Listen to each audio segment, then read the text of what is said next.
You're listening to the Comic Crusaders Podcast. I am your host, Al Mega, CEO of Comic Crusaders and Undercover Capes. In this show, I'm sitting down with creators from all walks of life to talk about inspiration, process, the lessons they've learned, and a whole lot more.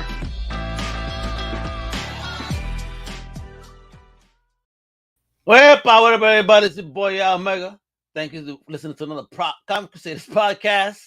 Today, I have an amazing guest. My homie is a serial entrepreneur. He's a daddy. He's a hubby. He's a hustler. He's a human. He's done things in comics, and right now, he's trying to bless the independent community with the most best crowdfunding platform I've heard of yet. I mean, I've had multiple creators on that are on this platform, and they have nothing but good things to say.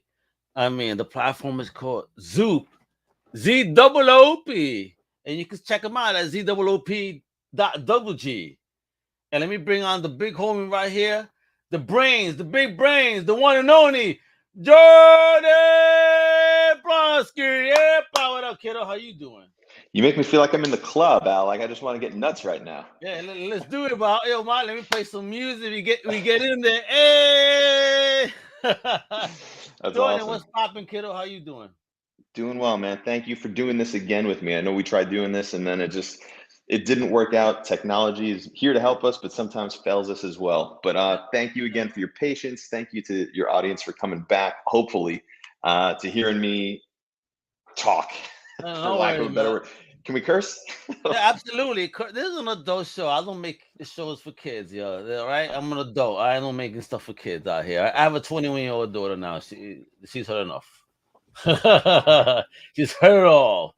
All right. So, yeah, kiddo. So thank you for coming on. Yeah, folks, we tried this before, and apparently that hot California weather melted his phone.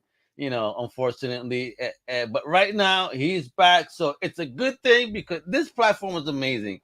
There's no way we cannot talk about what he's doing, all right, on this platform. But before we get into all that, you know, this is Comic Crusaders, comics, origin story of this serial entrepreneur. Talk about where you from. Oh man, all right. So, grew up on Long Island, New York. Hey. Was into music for the longest time.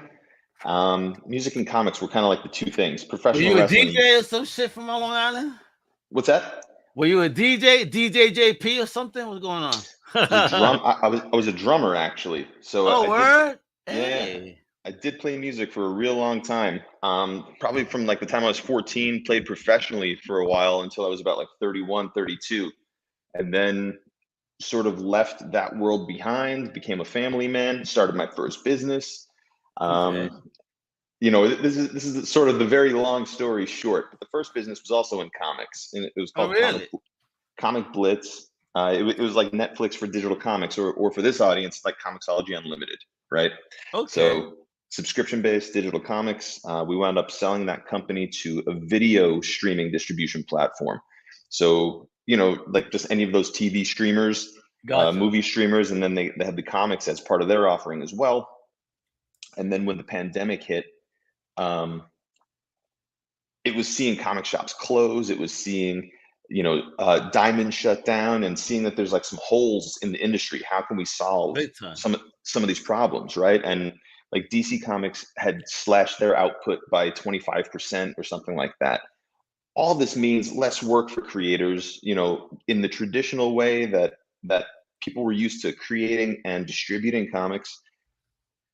That was reduced. That got like knocked out, or we saw how frail that could be, you know, and really just knock out the industry as a whole. So I got together with my co-founder, Eric Moss, came from IDW Publishing, spent some time at Disney. How'd you meet Eric? So, well, when I was with Comic Blitz, he was at IDW, and he was my point of contact there. We were licensing content from IDW to distribute through the platform. Okay. And so we reconnected over the pandemic. He was helping IDW do some Kickstarters. He did the Berserker Kickstarter for Boom Studios and Keanu Reeves. Yeah, everybody knows about that one. Shit. the number one comics crowdfunding campaign of all time. So he was the project manager for that. It wasn't for Keanu though, because he's doing that work. So yeah, we want to see more Keanu kick ass. That's why. Look, the book is like number one every month when it comes out on the stand. So yeah, man, Boom did something right there. Let me tell you, Boom for real, right? Wepa, love it. Absolutely, it's outselling Batman when it comes out, so that's pretty crazy. But yeah, good as it should. I mean, Batman overrated, man. I mean, I know. Don't send hate mail to Jordan. I'm just saying, Batman. But I'm just saying, man, Batman overrated, man, for real. Sometimes. Oh man, if you're on Twitter lately, you're probably loving all the conversations. People are talking about Batman. Is should he be spending his money to build a suit or to like actually deal with real world crime? Yeah, let's go to that Grant Morrison scenario. Yeah, like folks, this is comics. They're not supposed to be real. He shouldn't be dealing with this stuff. To each their own. Enjoy how you want to enjoy. Yeah, exactly. But that's what it is. Comics are for everyone, so long as you can find your lane. Wow, that's all it comes down to. There's something for everybody. Find yours. Leave everybody else alone. Let them enjoy what they enjoy. Yeah, man. That's what I'm all about. I don't care what you love or whether I like it or not. Tell me about it. I would love to hear about it. Maybe you'll convince me. You never know.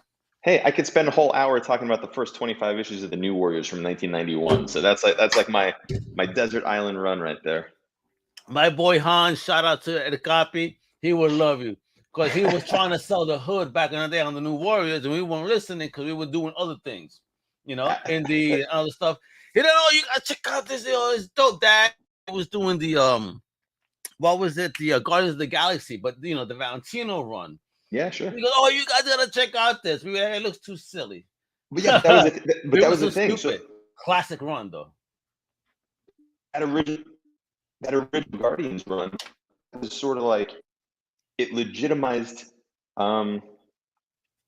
It sort of like legitimized the New Warriors because you had Vance Astro, who was in both books. This can be a deep dive real fast, so we could steer away from this. But like the future version, the present day version, and it was like, oh my God, this guy's gonna be somebody. Like 11-year-old Jordan is like freaking out. So you were a fan of both, and I had to bring that up because I just gave you a mind blown moment. Okay, great, I love it. I was a Marvel. Yes, good stuff. Definitely a Marvel kid when I was younger.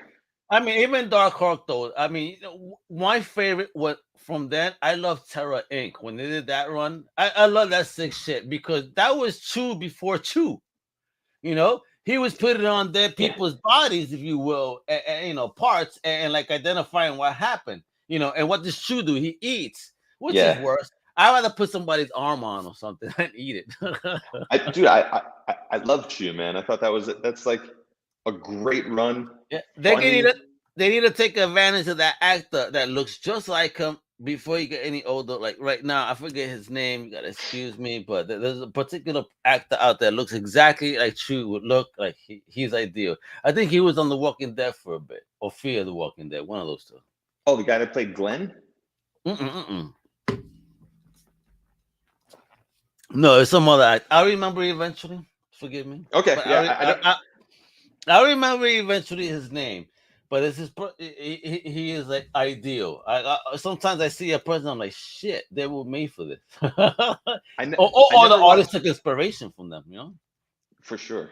I never watched Fear the Walking Dead though, so I'm not sure who you might be talking about if they were from there. I think he was in Fear. I actually think he was really in Fear. Great. I mean, again, Walking Dead's gonna finish. We got 2 more episodes, so let's see what pops off. Who's gonna die? I already see some people flip sides. Oh my God! If you're not watching right now, it's like, yeah. Now it's the time to watch. It's gonna end.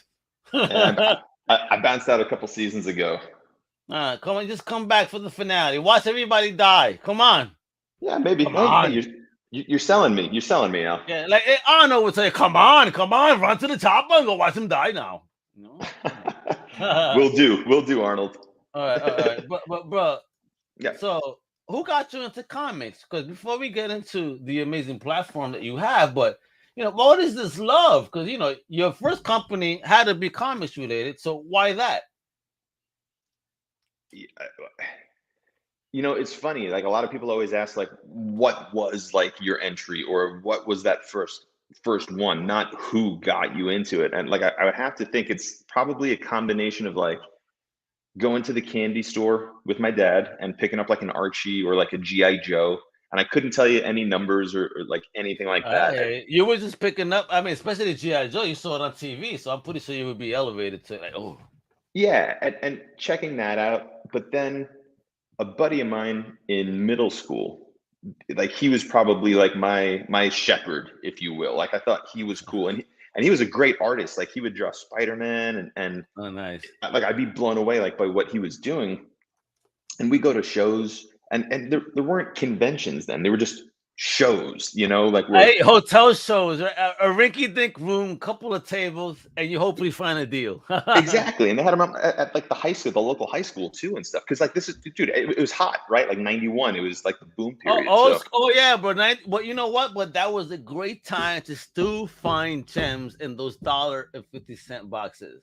Yeah, nowadays that's not happening. I know, yeah. But me, I was already in my late teens, so I was like, all right, I'm starting to figure this out, and I was finding like, oh, these shits, $1, really? This costs this much? Are you nuts? All right, but not to them in my mind, internal monologue. But I mean, got introduced to the New Warriors, and I was like, these are my guys. Like that. Okay. That was number one. But then, who was your favorite on New Warriors? Nova, Speedball. Like those two. Then you got like. How did you feel when Speedball changed?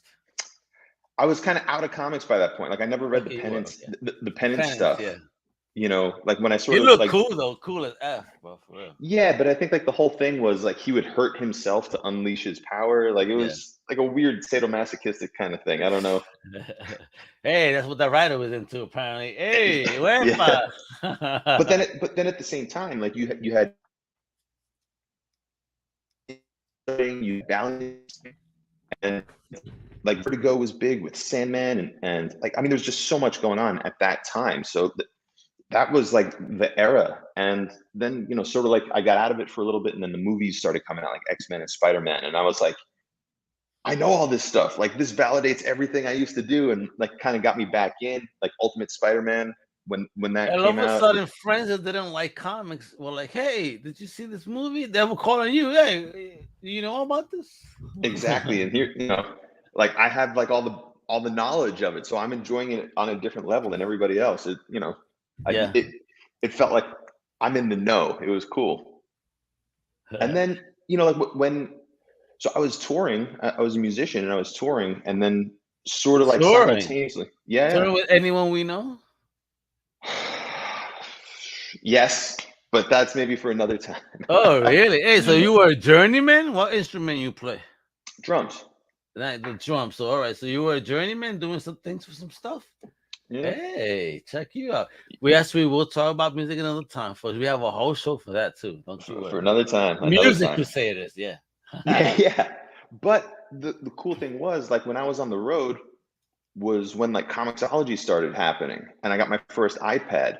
Like I actually like I was bringing like graphic novels with me, and like my backpack was like so filled up, and then all of a sudden all I had to do is carry this one device, and I had everything I wanted to read basically. So that was a game changer for me.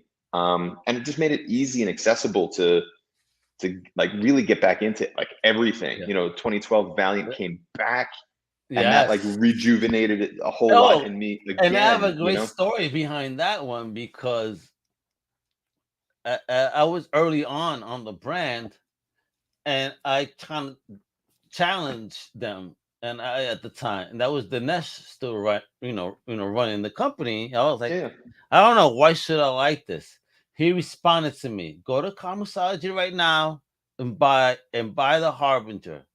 Yep. If you don't like it, send me the receipt. I will reimburse you right now. I said, all right, awesome. Challenge taken, Dinesh. I ain't gonna be a punk. So I went ahead, did it, got the books, read them all, went back and replied, I don't need your money back. I love this shit. Wow. Amazing stuff, Dinesh. And I mean, that's somebody that was a fanboy that said this shouldn't die and brought that back. Wow, the Absolutely, love of man. comics. So you have that nature, apparently. Yeah, one of us. One of us. Hey. But yeah, and I guess just like really keeping up with a lot of stuff that's going on in the industry, sort of like since 2012, and seeing Image and Boom and everything that's coming out from them, and that's kind of like my favorite stuff at the moment. To me, it's a little too hard to keep up with everything that's going on in Marvel and DC. Oh, you can't. It's too many storylines, and then you Yeah, got the mini series and the events, and you got it's to get complicated. XXX. Yeah. Again, I used to be a big fan, but I was seeing myself just like, okay, damn, to do one storyline, like I broke it down, like, damn, I'm spending like a bean a month, $100 more a month to collect the storyline. I mean, It's hard. fuck that. Yeah, Yeah. I mean, I can't do that.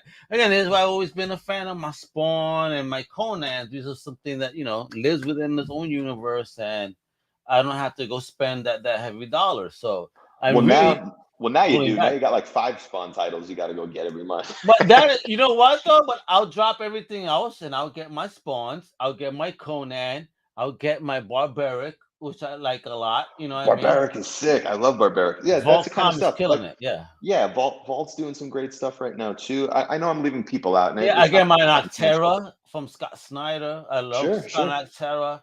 Love that shit. I'll dare my comic book shop skip me on a book that I had to hunt for. I was like, oh, you mothers.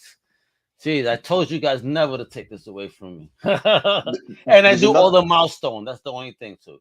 Because I've been clamoring for that back, and I'm happy to see it back. Because DC had an original diverse universe the whole time. They was too stupid to use it. I mean, the Yeah, contract stuff I understand, but it's like, come on. agreed. Yeah, and AWA, I believe, is putting out a book from Garth Ennis Yes. called Marjorie Finnegan. Oh yeah, yo, AWA smashing it Like too, yo. Yeah. Yeah. Aftershocks got good stuff. Vault, All again, of them. Boom, Image, still reading Valiant. Yeah, so Independent is killing it. This is what I'm saying. Like people are like, oh, complaining so much on the DC Marvel, and this is the whole narrative and jargon you see on social media. It's like, yo, guys, are you aware other shit exists? that's the thing, because I feel like it used to be that it was too difficult to get into other stuff, and now I feel like it's too difficult to get into the Marvel and DC stuff. Oh yeah, it's just again too many storylines, changing narratives to fit within a movie. In the example of America Chavez, right? She's not even a Puerto Rican character in the book, but they hire someone else. They're not her fault, but the actress's fault. But and shame on you people for attacking her. Blame the people that cast her, not her. Which I see. Yeah. But they changed the narrative. Oh, she was an outer space traveler that got adopted by, and just to fit the narrative. Oh, all of a sudden, they just changed the origin like this year. I didn't even realize that. Now she's truly from Earth. We meant the whole time. Oh, really? Just because the writer happened to be, so let's change the narrative. I mean, stop doing that. I don't dig that. Yeah, I You know what I mean? that. This is why I dig indie so much. They keep, on their narrative. It is what it is. The character's not going to change. It is, this is the character. If they die, hey, they die. This is why I love The Walking Dead so much, and I would get shocked by that. My wife would be like, "What's wrong with you?" I'm like, "Oh my god, you don't even know what this is about," until the TV show came out. Then she got hooked for a while, But drilling down even further, like away from Marvel and DC in a way, and into all this indie stuff, is like the creator-owned stuff, and that's kind of like, like what we're doing with Zoop is, I mean, trying to lift up and provide an outlet, a place for like all these creators to put their stuff out. And we have a bunch of campaigns that are live right now, some that need your support. So people who are out there listening that love indie stuff, want to support creators putting out new stuff, so that it's not just Marvel and DC. I mean, great. Honestly, great stuff. Honestly, like I'm really proud of like the slate that we have. Like some of the stuff that's coming out is really, really, really impressive. I've interviewed some of your creators already. From Hermano de Destino. 33. The 10 magic courses. I mean, I gotta get Love Bunny and Mr. Hell. I mean, I got and that's funded. And La Mano del Destino funded. Love it. I mean, and La Mano de Destino. I mean, that's a gorgeous book, and it's like wow. And for me, it's just a Latino. See a Latino, hero. Like, oh, this is dope. But you even got more on that because you got stuff coming soon, like Ascension and Epic Chaos, Diary of the Astro Nudes, folks. Yeah, that one looks fun. I can tell that's for you. That's for you, Al. You know what? Let me go ahead and share my screen because we gotta take a look at this gorgeous website full of goodies, folks. I mean, you gotta look at this. Oh, that's the wrong screen. Oh, don't you feel like Doctor Strange right now? Holy shit, bro! We just went into that whole Strange verse right there on that mother. Love it. All right, so let's do it right here. Hey, there goes Love Bunny and Mr. So yeah, how did Tim Seeley come to know about this? How was that pitch like, kiddo? Kind of easy, to be honest with you. This was a book that he had done already, like 10 years ago. It could even be longer, and it came out. There it goes. Yep. Yeah, it came out through Image. Apparently, like there were some printing errors. It wasn't exactly the way that he had wanted it.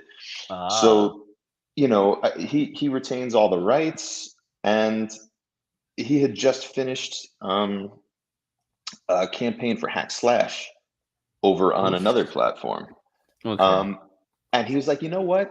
Like, if you guys kind of take all the heavy lift off my plate, that's great. I have this book. Like, I don't really have to do much to get it ready. Let's give it a shot. It was just a very understanding what it is that we're doing, that we're trying to grow and build this. And he was game to give it a go. And look, in 2 days we're completely funded, and hopefully we double. Damn, 2 days, kid. I mean, that's also it's Tim Seeley. That's why a recognized name. So he comes out with something. It's like people. He brings a fan base. Absolutely. By 2 days, God bless, kiddo. Woo, wonderful. So happy with that, and what that does is, having guys like Tim on the platform, having him bring hundreds of new supporters and backers, that exposes all those people to all these other campaigns that are on the platform, and hopefully they turn back around and they support some more things as well. I mean, you got awesome. And we see that happening. Honestly, we do see that happening. There's definitely people that come for one thing and wind up backing 2, 3, 4, 5, at a time. I mean, look at these covers. These are the funded projects. The Saturnia Gambit, the Nightcrawlers, Saturnalia. Saturnalia. I think it's Saturnalia. Yeah. Yeah, well, let's do it. But I'm gonna name butcher the Nightcrawlers. Stone Harbor, the Wintermen, the Brothers James. That looks gangster. Yeah, that looks like such a '70s poster. It's a black and white one. It's in my mind very Walking Dead-ish. But it's just like, it's Midwest, sort of like cars and guns and girls and super. Bro, you got Bart Sears too, bro. The heads will roll. Well, so that one was Bart Sears. Resolution was Ron Mars, Andy Lanning, Rick Leonardi. Yeah, you got Des Taylor. Yo, I love Des' art. Well, keep an eye on Zoop over the next few months. We may have something new for you. Oh, you heard that, Johnny? Hey, right up your alley, kiddo. Oh, smack Slow City Blues. Look at that. Woo! Yeah, that's Yasmin Putri cover right there. So, and these are the coming soons right here. I mean, look at this. Yeah, so some really good looking stuff from some hardworking people who are looking to put their books out, man. Oh, Band of Bards, I know them. Ha ha ha. Nice. Yeah. Check them out. Awesome. Right up my alley. A root. Just I saw somebody with an axe kicking ass. All right, let's get it done. Yeah, so that's Nick Pitara from Manhattan Projects with Jonathan Hickman. He's done a bunch of I think Ninja Turtles stuff and some variants from Marvel and whatnot. But so that one's going to be pretty big for us as well. That's coming out in April. Dope. But yeah, a lot of great creators. That Brothers James, that was Brian Level. He's done a bunch of Absolute Carnage, and he's on the current Batman versus Bigby book from DC. So that's his creator-owned one.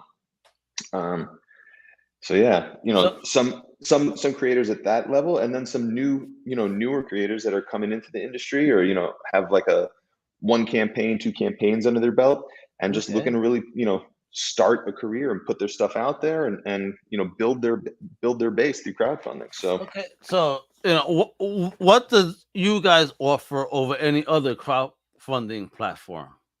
It depends. So one cool thing that we're really happy with is, if you check out any of the campaign pages, if you go back to any of the live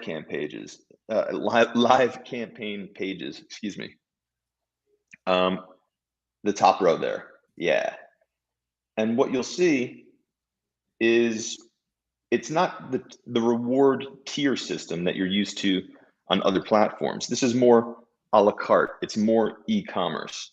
So for a backer, you could say, hey, I want 1 of those, I want 2 of those, give me that, throw it all into your cart, and then you check out and you're done. There's no need for backer kit. There's no need for like having to choose 1 tier and missing out on another tier and having to wait, for like the after campaign. So it's just more like if you were to go to Amazon and say, hey, I need this, this, and this, and this, throw it in your cart and you check out. It's the same thing. Get it done, one and done.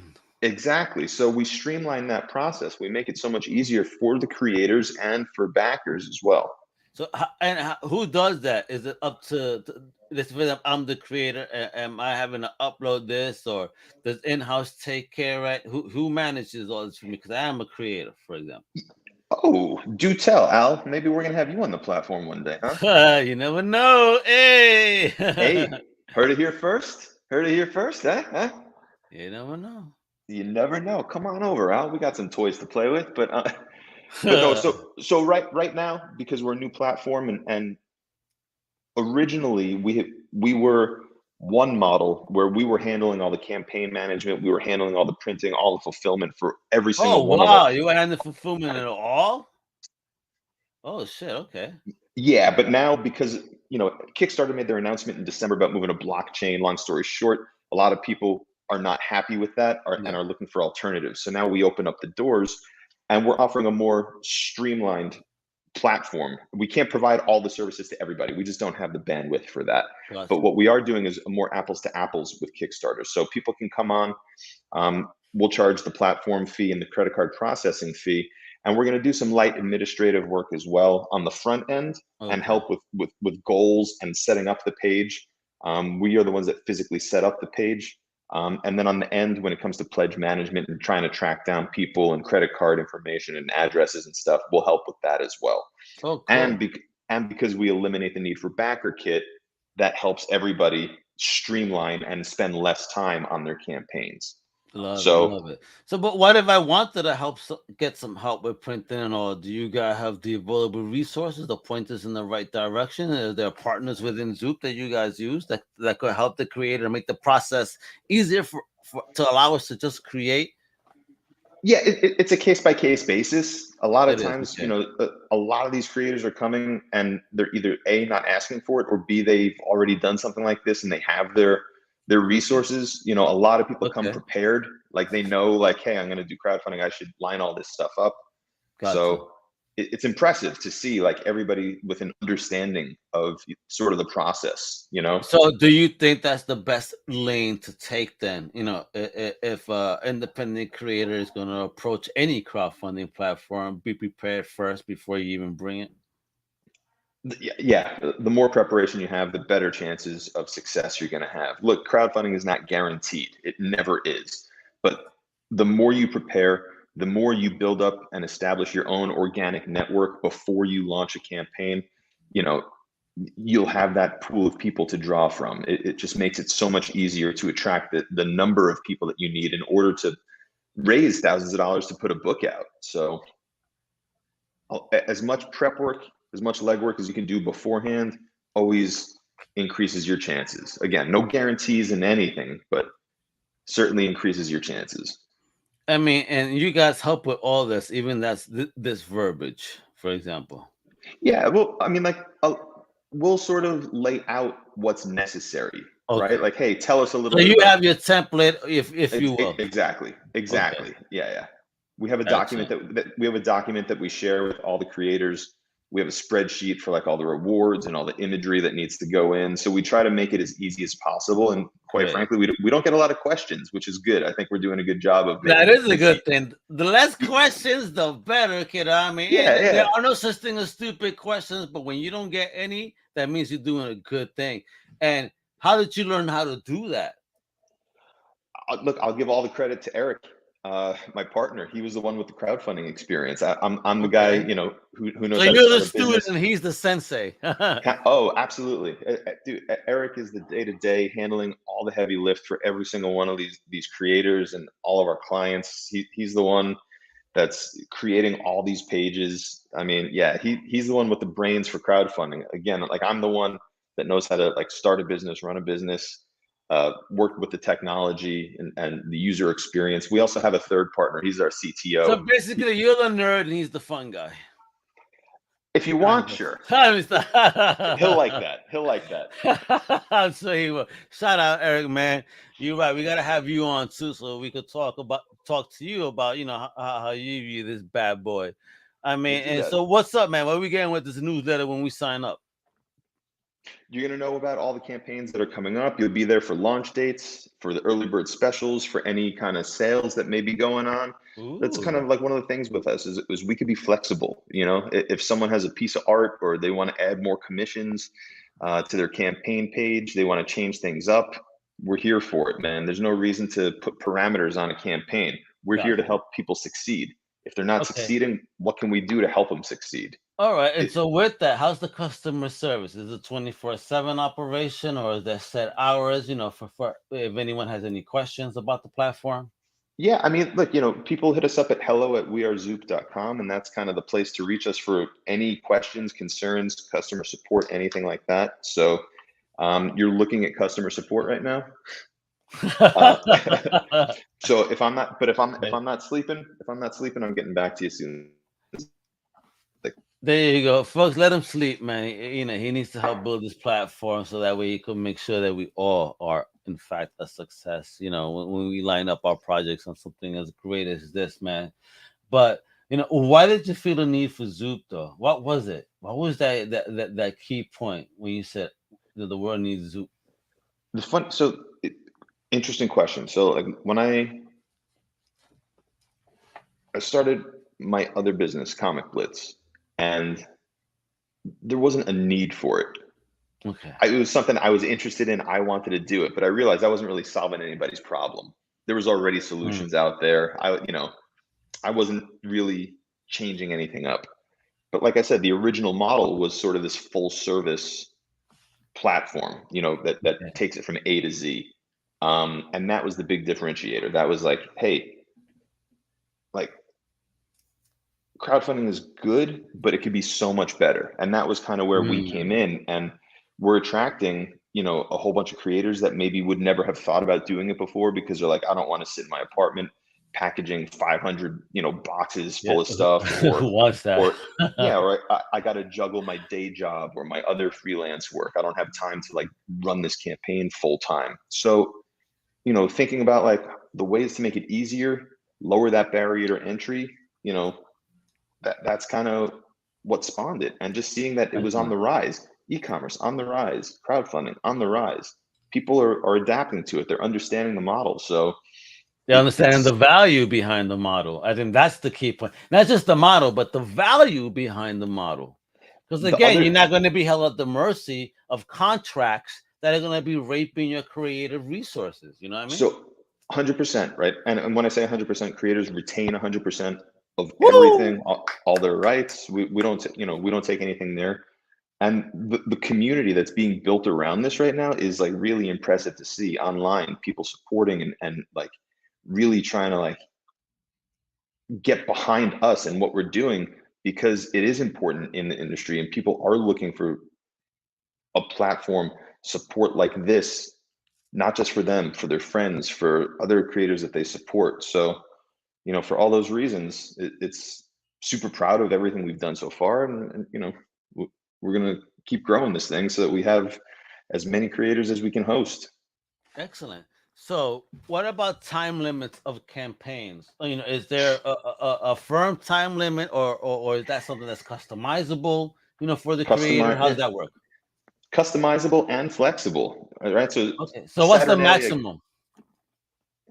We haven't got there yet, I guess. I don't know. Hey, shit. All right. So, wow. Okay. Bet. Nice. Yeah, why put a limit on it? If you need more time, take more time. Like, isn't the name of the game to get this out there, right? Like, gotcha.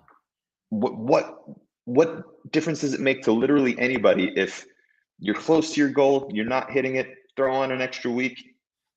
Why would that be a bad thing? Aren't the supporters hoping that this is going to get made? The creators want that as well. Hit the goal. So the hope is to hit the goal, and that stays as open as long as possible. So, what is there a limit after you hit the goal? What do you mean? Like, so let's say, for example, I want to make 10, and we hit 12, but once I hit but you want to keep going. And I want to keep going. Or is there a stop to that? We haven't really dealt with that yet, but dude, if it's still going and going and going, why stop it? How does that benefit the creator? How does that benefit the people who are like trying to still come to, and get that product? That's the thing, like I said, crowdfunding's been great. It can be better. Yeah. So we're playing with the flexibility. We're here to help and support. And if we're cutting people off at the knees, I don't think that we're doing what we set out to do. So gotcha. So is Zoop gonna stay away from the blockchain madness? Yeah, we have no plan. Honestly, I wouldn't even know how to get on. I don't know, so I ain't fucking with it. It ain't broke. Don't fix it. Like, I agree. Yeah. I like to say, like, Kickstarter gave us the best press release we could have ever had. Thank you, Kickstarter. Nothing. So here's the thing. There is nothing that blockchain technology offers that makes funding any better, easier, or different at all for any backers. There's not one piece of technology that changes anything. So for that reason alone, I just don't understand the whole effort of potentially, pushing aside like a large part of your base. Yeah. Of creators, and I don't just mean comics. Like, they have all different categories. Oh yeah, all those creators. It encompasses all pop culture, if you will. And then all the backers. There are backers that are like, I'm not getting behind this either. So who wants an NFT? Unfortunately, I've seen a lot of artists get robbed recently. With but they get flagged, but by the time it gets flagged, how much money has the perpetrator made? And because the blockchain is the way it is, you can't get that money back. Yeah, I think in theory, it was meant to be a good thing. Oh, absolutely meant to be a good thing, but unfortunately, you got those pricks out there that just, hey, they're trying to make that quick buck, and unfortunately, people that don't verify or confirm, fall victim to these, pretenders. Yeah, it just seems that in such a short amount of time, there's way too many negatives, like true negative stories, not just, people being outraged without any substance behind it, but like hearing real stories of like, not Twitter talk, real talk. yeah, like people who are actually being ripped off, or, their art stolen, or money made off of them, and they're not seeing a dime. And the whole promise of it was to be able to facilitate royalties on every future sale. Financial freedom. But you don't see anybody chiming in like, I got my first royalty check, or I resold this piece and now so and so is getting a percentage. Like, I haven't seen one tweet like that. Not one. Yeah, you remind me of like Rob Liefeld when he said that everybody, people are getting brigade from the Kickstarter. I have not seen one picture of it, because I haven't gotten my copy 10 years later. Jesus. Yeah. Well, that's what I asked you about the length. Come on, man. What is your whole Robert Connell after 10 years of not delivering a book? It's amazing that I don't want to get into all that, but that's one of the things that hopefully we also solve by being involved in some of these projects and actually doing the fulfillment. You know, like we're trying to get that problem out of. Yeah, because that's the key problem. Because again, there's a lot of great independent creators, but sometimes shit happens. And people put in money, and then I get in the product. I just want to make sure also, the consumer is safe too. They're gonna make sure they're gonna have a product in their hands. Exactly. Although, I mean, people need to know, like right now, there are tons of delays. There are tons of issues with, paper and labor. I mean, it's global, man. It's global. Even with chips, man. Go ahead and try to buy a graphics card now. It's going to cost you 3 times the price, son. It's 100% true, and we're not the only ones affected. But the one thing is, like, not everybody is like understands that or like knows that that's going on. No. The realness of behind that is they don't care, because it's hitting them in the pocket. So like, I don't give a shit. It's hurting me. So but look, we're doing the best we can. Sometimes your hands are tied behind your back, and you just have to be transparent when you're communicating, and that's it. Yeah. As an entrepreneur, I understand that as well. Things, a lot of the time it's just beyond your control. Exactly. 100% now. 100%. I mean, that we're entrepreneurs sometimes have the mercy of others, because again, as we're trying to build something, we're also relying on something. It's a web, and when the web starts getting broken in certain places, that's falling apart. Not a good thing. Yeah, well, look, you try to make it so that doesn't happen, and if you see something starting to crack, you patch it up as quick as you can, and then the more important thing is just being transparent with Is that how mindful you guys are at Zoop? Are you guys on point like that to make sure that there's no breaks in that web or cracks in the foundation to make sure that everything's getting done? Yeah. Are there any challenges you guys have faced recently during COVID? Oh, plenty, man. We had books sitting in the port for months. Wow, which is super frustrating, right? Because you do everything you can to get everybody what they want on time, and then these things are just out of your hands, right? So they're on their way to people as we speak, but like that's the kind of thing where it's like, look, we did everything we're supposed to. We did it all right, but then there's this break in the link in the chain. COVID happened, folks. Yeah. So I mean, they could just easily look at the news and confirm that, because that is the realness. That's what everything. That's why inflation is crazy right now, folks. Come on, man, do the math. Yeah, but at the same time, we have more and more creators that are coming every day. More projects that are being announced that we have. Please go to the site zoop.gg, sign up for all of these to find out more about each of these campaigns that are coming out. Support these creators. They need your support in order to get their stuff made. I see you guys, because I'll tell you this. I'll give you guys credit. Kickstarter likes to send a once a week little bullshit. Projects we love. But I see you guys, there's a project. If we're on that list, we get a fucking notification immediately. Yo, check out this new project. It's not the project Zoop's love. It's we love them all. Yeah. Thank you, That is correct, my friend. You took the words right out of my effing mouth, bro. Because we love them all. Because you share each and every one, and we try to share everything you guys send. But you guys are overdosing, man. It's like, wow, people are loving what you're doing, but we love it too. Because when anybody's out there to help the independent creator, then we're with you, man. Thank you, man. That's God's word, man. We gotta help people. At the end of the day, there's so many talented people out there. They just don't get the opportunity or the chance to tell their story.